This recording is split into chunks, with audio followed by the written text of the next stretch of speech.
It would help if I unmuted myself, huh? Hello, all you beautiful people out there, and welcome. Today I'm going to be talking about Proverbs 5, and I was um, going to just do Proverbs 5, but Proverbs 5 is a bit short, so I'm just throwing 6 in there too. I'll, I'll fix the thumbnail later.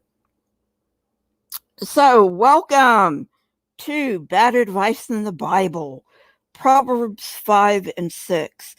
And, you would think that the person that God called the wisest man ever would have better advice, but actually he doesn't.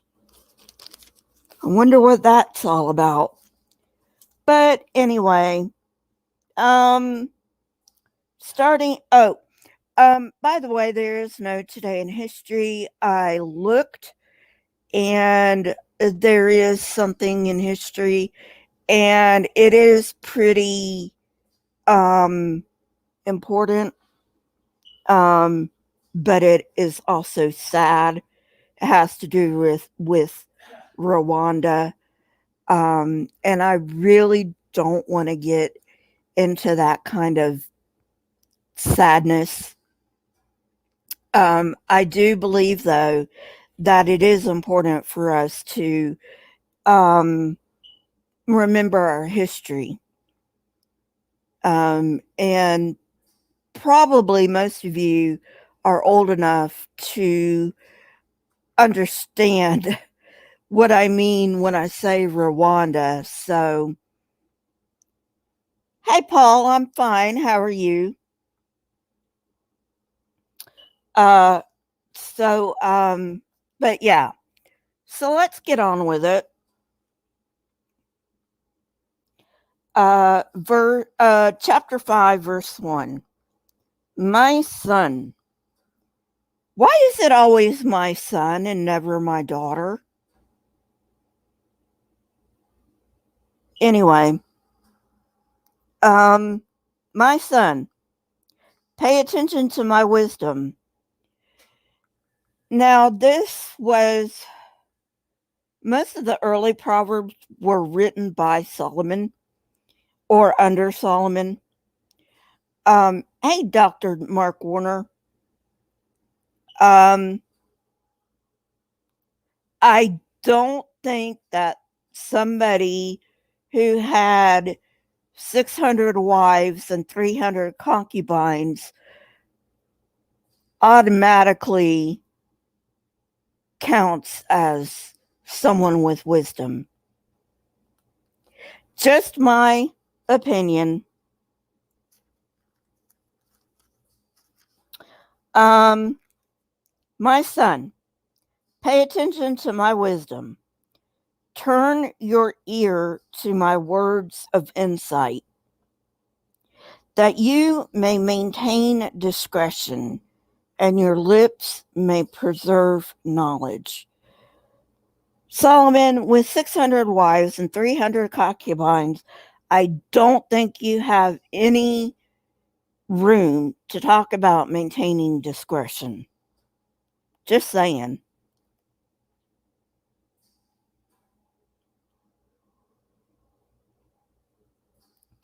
Verse 3. For the lips of the adulterous woman drip honey, and her speech is smoother than oil. But in the end, she is bitter as gall, sharp as a double-edged sword. Okay, all right. I just got to say this, okay? In Proverbs chapter 5, verse 4, a double-edged sword is presented as being bad, okay? I actually agree with that. A double-edged sword is pretty bad. But in the New Testament, it's presented as being good. Hello? Does anybody even read this shit, you know. Anyway, um, verse 5. Her feet go down to death. Okay. I don't have anything against anybody having sex before they're married. So why do her feet go down to death exactly? Her steps lead straight to the grave. Same question. She gives no thought to the way of life. Her paths wander aimlessly, but she does not know it. Wow, that's pretty deep. No, I'm just kidding. It's not deep at all. It's it's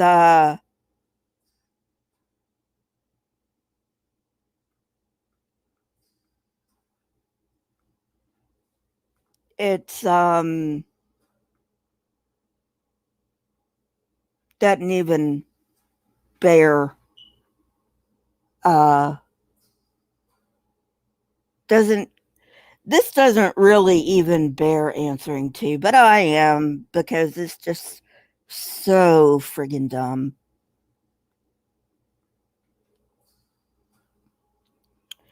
Um Verse 7. Now then, my sons, listen to me. Do not turn away from what I say. Why should we listen to you, Solomon? Just because a voice in your head told you that you're the wisest person on earth? Seriously.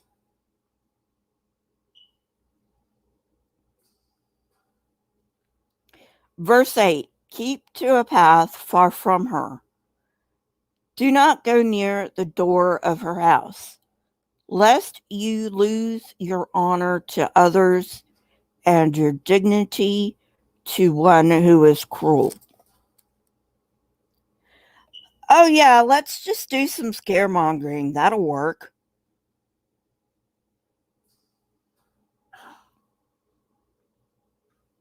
Verse 10. Lest strangers feast on your wealth and your toil enrich the house of another. What does this have to do with, I don't know, going after an adulterous woman?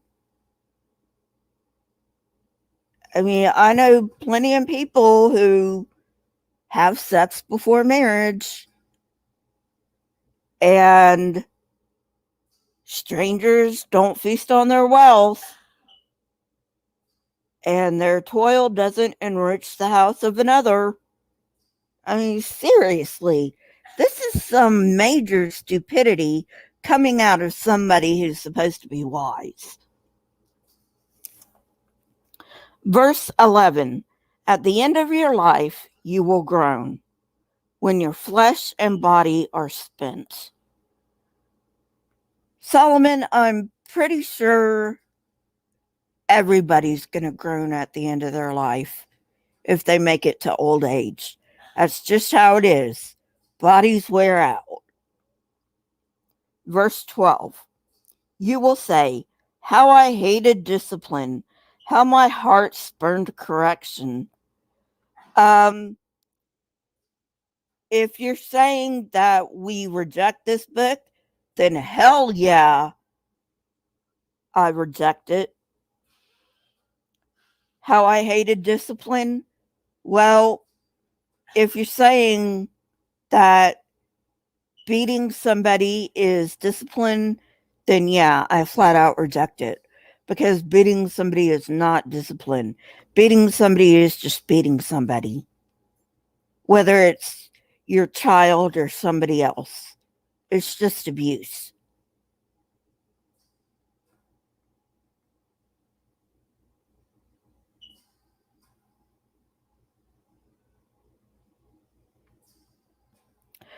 I agree, Mark Warner. Um,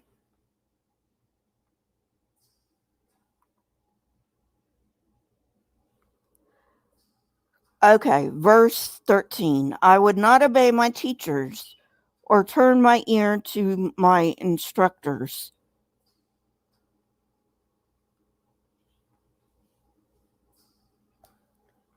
And I was soon in serious trouble in the assembly of God's people.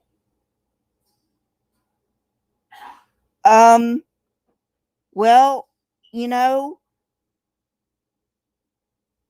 obviously you should pay attention to people who are smarter than you are, which obviously a dude who has 600 wives and 300 concubines, at least in love and all that shit, is not smarter than like anybody.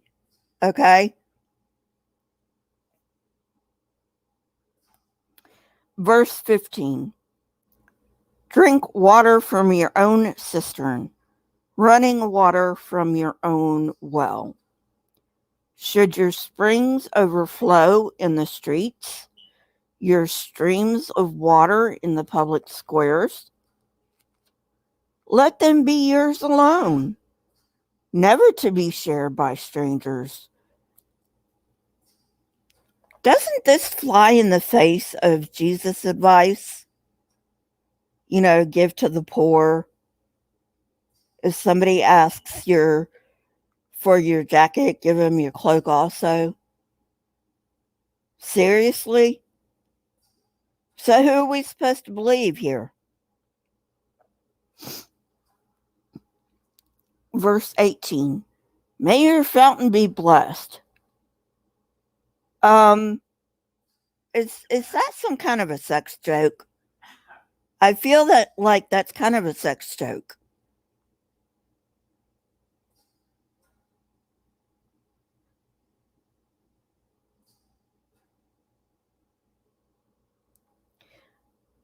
And may you rejoice in the wife of your youth.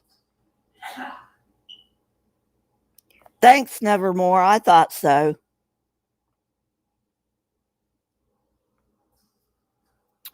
A loving doe, a graceful deer. Shit, you know what? This sounds like it needs to be in the Song of Solomon because it sounds like another sex joke. A loving doe, a graceful deer. May her breasts satisfy you always. Uh, porn alert, porn alert. May you ever be intoxicated with her love.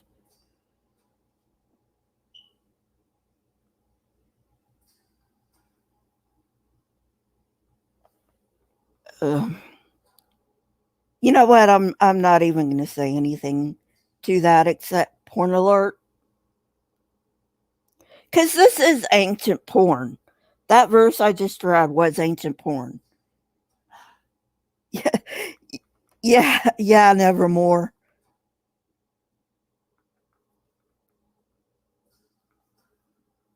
Okay. Verse 20.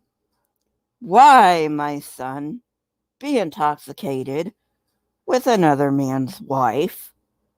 Why embrace the bosom of a wayward woman? Okay, Solomon, that makes no sense. Okay? No sense at all. Because another man's wife and a wayward woman aren't even the same thing usually. I mean, sometimes another man's wife can be a wayward woman. I'm not saying anything about that, okay? But, you know, if your husband's okay with you having sex with another man, go for it. You know, I mean, if you have an open marriage, go for it. Who am I to stand in your way? You know? Verse 21. For your ways are in full view of the Lord. Is this the same God that had to ask where Adam and Eve were? I'm just saying. By the way, to answer my own question, no, it's not, because this God is Yahweh, and the God who couldn't even find Adam and Eve was El.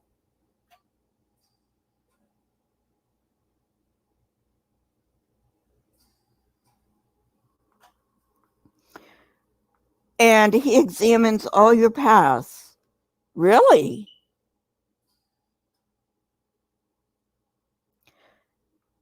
Verse 22, the evil deeds of the wicked ensnare them. I have a certain ex-president that can kind of say no to that. Hopefully he gets jail time, but it's probably not.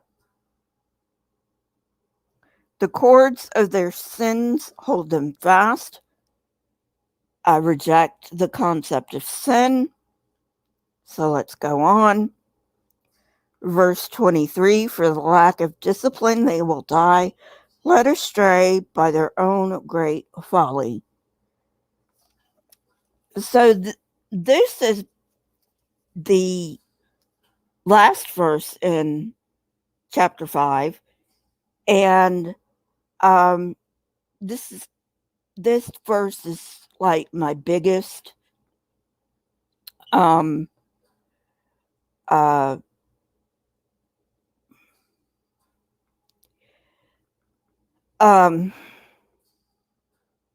this just is not right, because I mean, you're talking about, or he rather is talking about a lack of discipline, they will die, but he's talking about his brand of discipline.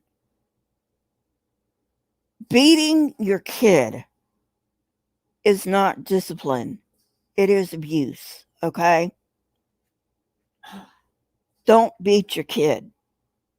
Hell, don't beat anybody.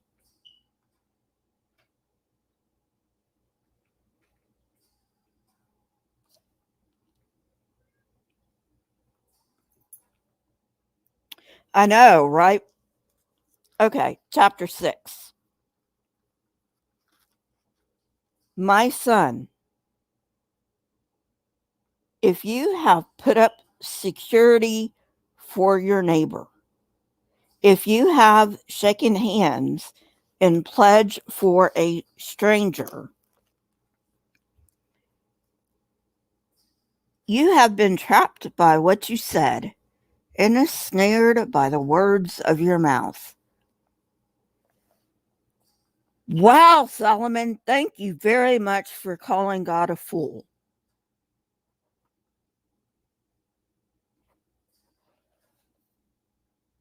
Hey, deconverted man. Thank you so much for calling God a fool, Solomon. Verse 3. So do this, my son, to free yourself, since you have fallen into your neighbor's hands. Go to the point of exhaustion and give your neighbor no rest. Allow no sleep to your eyes, no slumber to your eyelids. Free yourself like a gazelle from the hand of the hunter, like a bird from the snare of the fowler. I have no idea what he means by that. Honestly, just sounds like a lot of gobbledygook to me.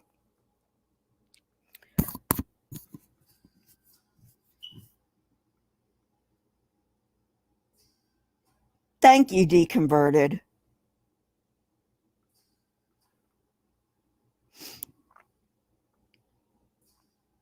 Um,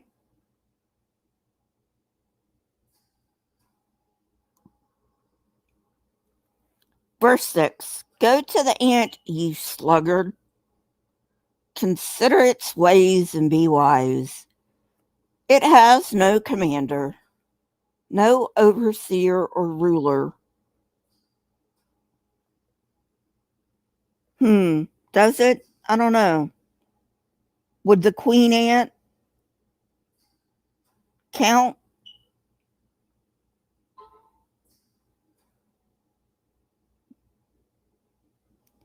I don't know.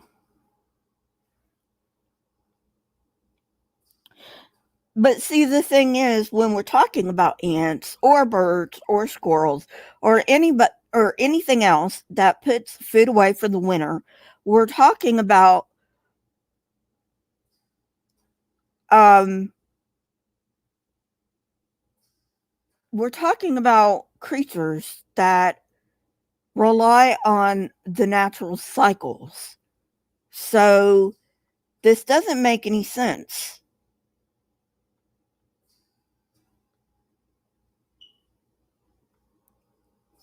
Um, Verse 8. Yet it stores its provisions in summer and gathers its food at harvest.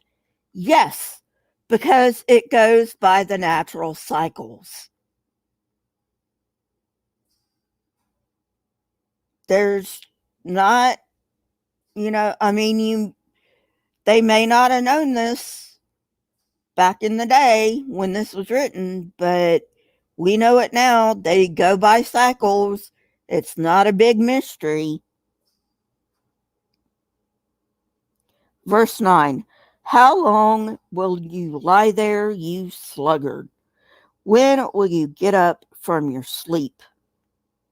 A little sleep, a little slumber, a little folding of the hands to rest, and poverty will come on you like a thief, and scarcity like an armed man. I like the fact that Solomon is king of Israel, and he, just does whatever he wants in his palace all day long. And he's counseling other people, don't be a sluggard because you're going to be poor. Whereas regular people, even down to today, regular people work their fingers to the bone and can't get out of poverty.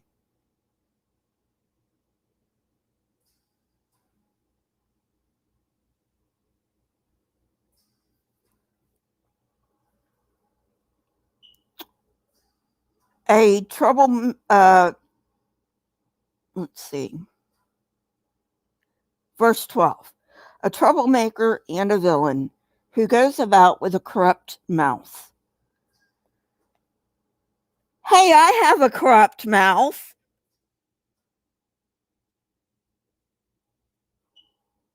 At least I think I do, because I say fuck all the time. Verse 13. Who winks maliciously with his eye, signals with his feet, and motions with his fingers, who plots evil with deceit in his heart. He always stirs up conflict. Therefore, disaster will overtake him in an instant. He will suddenly be destroyed without remedy. Not sure on that one, Solomon. Verse 16.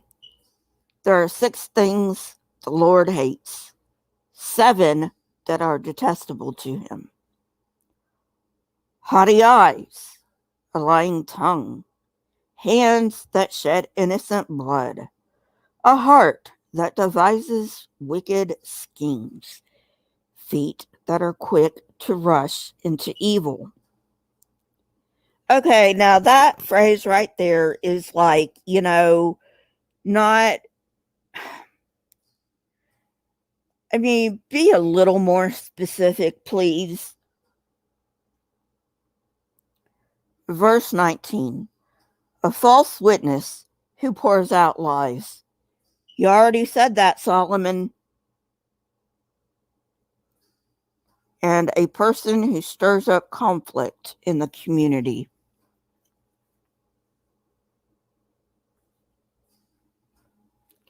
My son, verse 20, my son, keep your father's command and do not forsake your mother's teaching.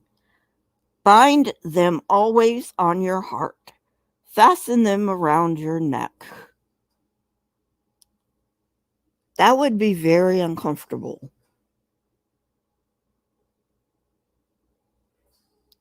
Verse 22. When you walk, they will guide you. When you sleep, they will watch over you. When you awake, they will speak to you. Um, I'm thinking if when you're awake they speak to you, you probably need to go to a doctor. Verse 23. For this command is a lamp, this teaching is a light, and correction and instruction are the way to life. What command is a lamp? Be more specific. By deconverted. Verse 24. Keeping you from your neighbor's wife, from the smooth talk of a wayward woman. Do not lust in your heart after her beauty, or let her captivate you with her eyes.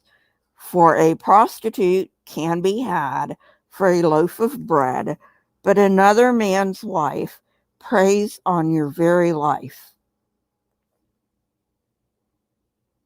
What the fuck is this?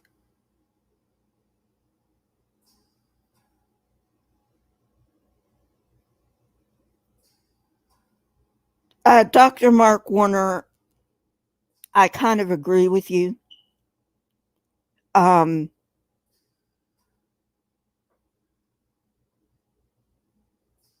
but the Christians think Solomon had something to do with this, according to Christian tradition. So, I'm doing it for that. Um,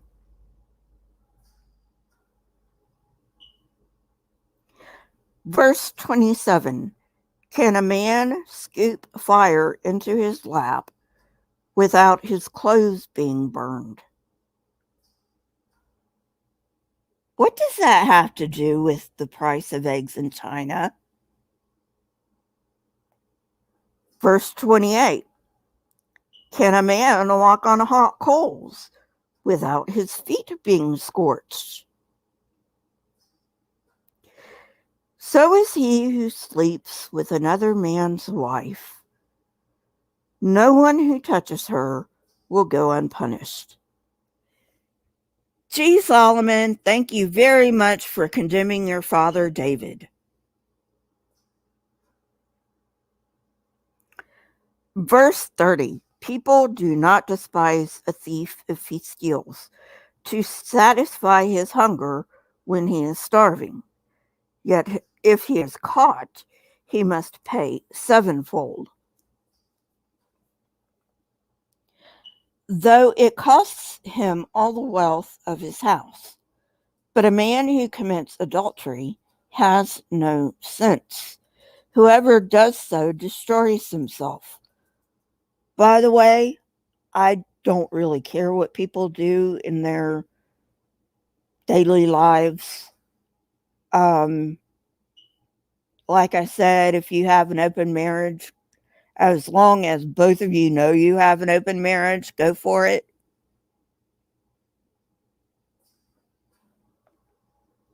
I'll look into that, Dr. Mark Warner. Verse 32. But a man who commits adultery has no sense. Whoever does so destroys himself. Blows and disgrace are his lot, and his shame will never be wiped away. Not so sure about that, Betty. Not so sure about that. Verse 34. For jealousy arouses a husband's fury, and he will show no mercy when he takes revenge. He will not accept any compensation. He will refuse a bribe, however great it is. Not so sure about that. If he's poor and the bribe is a lot, he might. Okay, so that's the end of chapter 6. And, you know, just so you know, Proverbs doesn't really make any sense to me.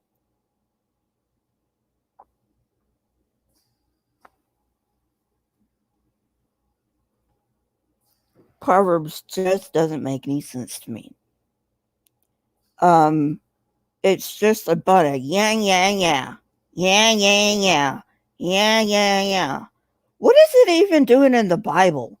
I mean, it repeats itself all the fucking time. Take out all the repeats and it fits into one chapter.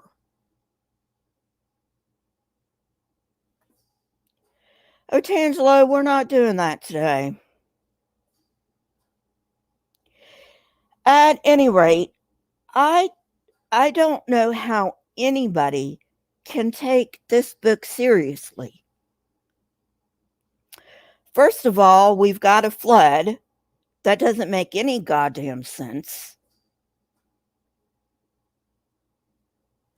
Then there's, you know, the book of Proverbs, who is supposed to be written by the wisest man ever.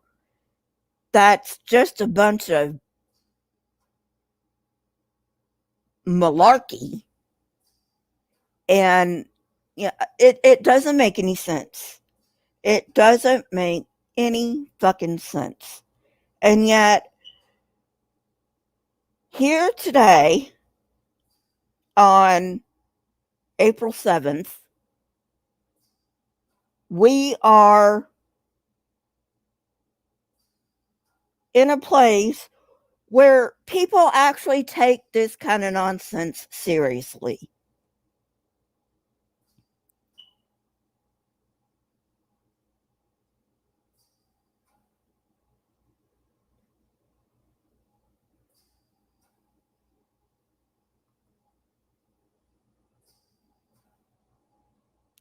They got it from the Babylonians. You mean like the Proverbs? They might have gotten the Proverbs from the Babylonians. Yeah. Well, if Proverbs really was written post exile, that would make sense because hell, they borrowed a lot post exilic from the Babylonians. So that would make sense.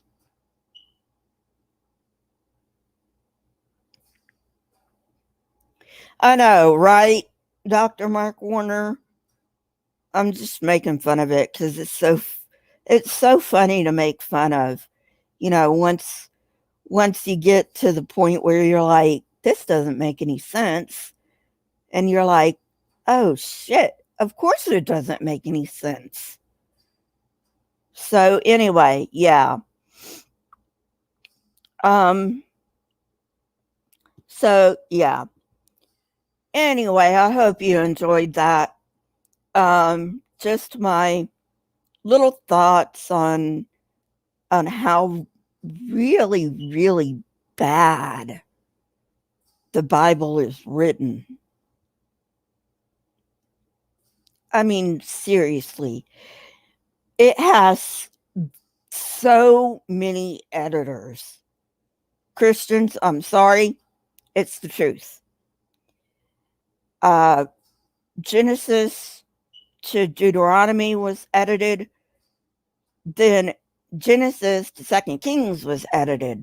Okay, so first you have an editing of Genesis to Deuteronomy, then you have an editing of Genesis to Second Kings, and then you have editings and editings and editings and editings and editings and editings and editings, and it's just and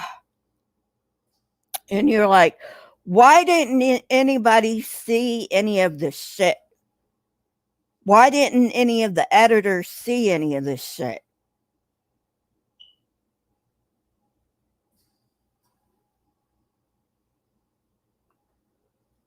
Exactly, Dr. Warner. Dr. Mark Warner, they still haven't answered that question for me.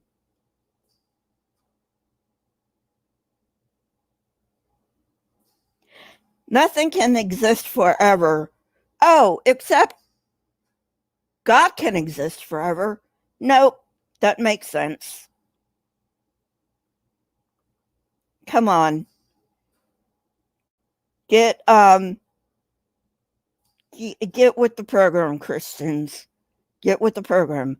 Either nothing can exist forever or something can exist forever. And if you say that something can exist forever, then that something is not necessarily God. Get it together.